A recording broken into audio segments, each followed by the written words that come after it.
Hi everyone, I've enjoyed this meeting today. I'm so happy to be here.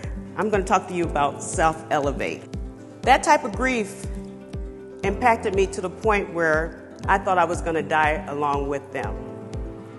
I had to make a decision to either die or to self-elevate.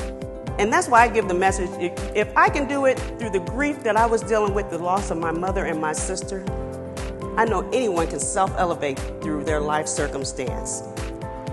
But you know, as women, sometimes we feel guilty when we focus on ourselves. We're so busy taking care of everyone and we neglect ourselves. So I'm going to the gym every day, thinking I'm getting some really good results. But then I started treating myself with a good weigh-in with a good Krispy Kreme donut. I mean, who doesn't want a good Krispy Kreme donut, especially when the hot light is on?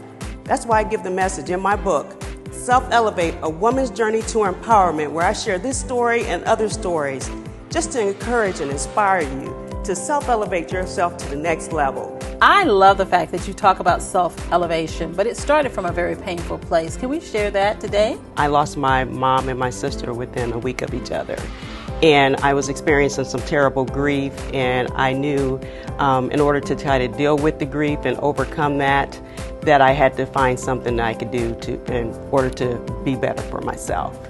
And on that bucket list, running a full marathon was one of the things that I had put on the list of things to accomplish. And so my way of self-elevation was to run a complete marathon, which is 26.2 miles. Woo! And so I felt that was a huge accomplishment and a way of self-elevating.